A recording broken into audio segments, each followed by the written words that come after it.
Bourse atomic model में हमें काफ़ी सारी नई चीज़ें जानने को मिली थी एक एटॉमिक स्ट्रक्चर के बारे में। बट क्या आप जानते हैं कि इस मॉडल के कुछ लिमिटेशंस भी थे, यानी कि कुछ ऐसी भी चीज़ें थीं जिन्हें ये बोर्स एटॉमिक मॉडल फॉलो नहीं करता था, या फिर बोल सकते हैं कि उन कुछ कॉन्सेप्ट्स को ये मॉडल एक्सप्लेन नहीं कर पाया था।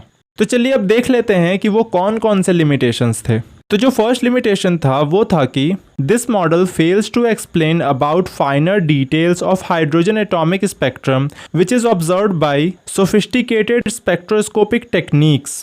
यानी कि हम लोगों ने ऑलरेडी हाइड्रोजन के स्पेक्ट्रम के बारे में पढ़ा है अपने लाइन स्पेक्ट्रम वाले वीडियो में, जिसमें हमने बामर series, portion series, bracket series, इन सब के बारे में ही डिस्कस किया है। तो लेट्स से इसमें से अगर कोई भी हम एक सीरीज़ उठाते हैं, जैसे कि फॉर एग्जांपल अगर हम बामर सीरीज़ को देखें, तो जब हम इसे देखते हैं तो हमें इसमें कुछ सिंगल लाइंस दिख रही होती हैं। बट जब बाद में साइंटिस्ट्स ने इन लाइंस को एक दूसरे काफ़ी एडवांस्ड टेक्निक को यूज़ करके देखा, जिसे हम बोलते हैं सोफिस्टिकेटेड स्पेक्ट्रोस्कोपिक टेक्निक, तो इससे देखने के बाद उन्होंने पाया कि ये जो सिंगल लाइंस हमें दिख रही हैं ये एक्चुअली में सिंगल लाइंस हैं ही नहीं, ये एक सिंगल लाइन के फॉर्म में टू क्लोजली स्पेस्ड लाइंस हैं। यानी कि सिंपल भाषा में बोलूँ तो उसके स्पेक्ट्रम में हमें पहले सिंगल लाइन दिख रही थी, बट जब उसे हमने और ज़्यादा जूम इन किया तो हमें उस सिंगल लाइन के जगह दो लाइंस देखने को मिल रही थी।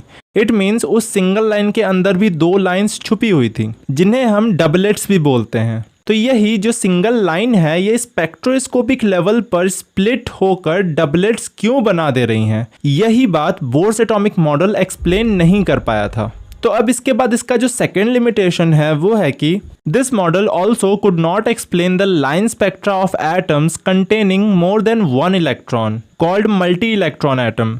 यानी कि अब जैसा कि इस मॉडल का नाम है Bohr's model of hydrogen atom, तो इससे ये क्लियरली पता चल रहा है कि ये मॉडल बस हाइड्रोजन या फिर हाइड्रोजन से ही सिमिलर एटम्स जिनमें वन इलेक्ट्रॉन होता है, बस उनके बारे में ही ये मॉडल समझा पा रहा था। और वो सारे एटम्स जिनमें एक से ज़्यादा इलेक्ट्रॉन्स होते हैं, उन एटम्स और उनके स्पेक्ट्रम के बारे में ये बोर्स एटॉमिक मॉडल कुछ भी एक्सप्लेन नहीं कर पाया था। तो अब इसके बाद इसका जो थर्ड लिमिटेशन है वो है कि this Bohr's atomic model was unable to explain about Zeeman effect and Stark effect. यानी कि ये जो बोर्स एटॉमिक मॉडल है ये जीमन इफेक्ट और स्टार्क इफेक्ट दोनों में से किसी का भी एक्सप्लेनेशन अपने मॉडल में नहीं दे पाया था। तो अब जिन्हें नहीं पता कि जीमन इफेक्ट और स्टार्क इफेक्ट क्या होता है, वो बस इतना समझ लें कि जब भी किसी मैग्नेटिक फील्ड के प्रेजेंस में हम कोई भी इलेक्ट्रोमैग्नेटिक स्पेक्ट्रम क्रिएट करते हैं, तो उस स्पेक्ट्रम की जो लाइंस बनती हैं वो नॉर्मल तरीके से नहीं बनती हैं, वो हमें स्प्लिट होती हुई दिखती हैं।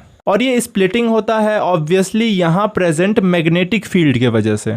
और इस मैग्नेटिक फील्ड के वजह से जो स्पेक्ट्रल लाइंस स्प्लिट होती हैं, इस इफेक्ट को हम बोलते हैं जीमन इफेक्ट। और इसी तरह से सिमिलरली स्टार्क इफेक्ट में भी यही होता है, बस इस स्टार्क इफेक्ट में इलेक्ट्रिक फील्ड प्रेजेंट होता है इस मैग्नेटिक फील्ड के जगह पे, जिसके वजह से अगेन वो स्पेक्ट्रल लाइंस स्प्लिट हो जाती हैं। और यही स्प्लिटिंग ऑफ लाइंस क्यों होता है, उन पे मैग्नेटिक फील्ड या फिर इलेक्ट्रिक फील्ड लगाने पे, ये चीज़ भी ये बोर्स एटॉमिक मॉडल एक्सप्लेन नहीं कर पाया था।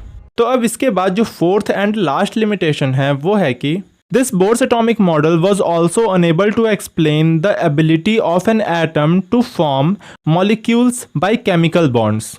यानी कि देखो, बोर साहब ने एटम्स के एमिशन एंड एब्जॉर्प्शन स्पेक्ट्रम से लेकर इलेक्ट्रॉन्स के ऑर्बिटल्स जंप करने के बारे में भी काफ़ी अच्छे से एक्सप्लेन किया था। बट वो ये एक्सप्लेन नहीं कर पाए कि ये जो हाइड्रोजन के एटम्स हैं ये आगे जाकर किसी भी टाइप के केमिकल रिएक्शन में क्यों पार्टिसिपेट कर रहे हैं। यानी कि इस एटम में ऐसी क्या प्रॉब्लम है या फिर ऐसी क्या नीड है कि ये सिंगल एटम के फॉर्म में नहीं रह पा रहा है, आगे जाकर ये बॉन्ड बना कर ही रह रहा है किसी दूसरे एटम के साथ। तो yes, why do atoms form molecules by chemical bonds, ये भी बोर्स एटॉमिक मॉडल एक्सप्लेन नहीं कर पाया था। बट ऑल्दो इतने सारे लिमिटेशंस के बाद भी इस बोर्स एटॉमिक मॉडल ने एक बहुत ही बड़ा योगदान दिया था किसी भी एटॉमिक स्ट्रक्चर को समझाने के लिए। समझ में आई बात?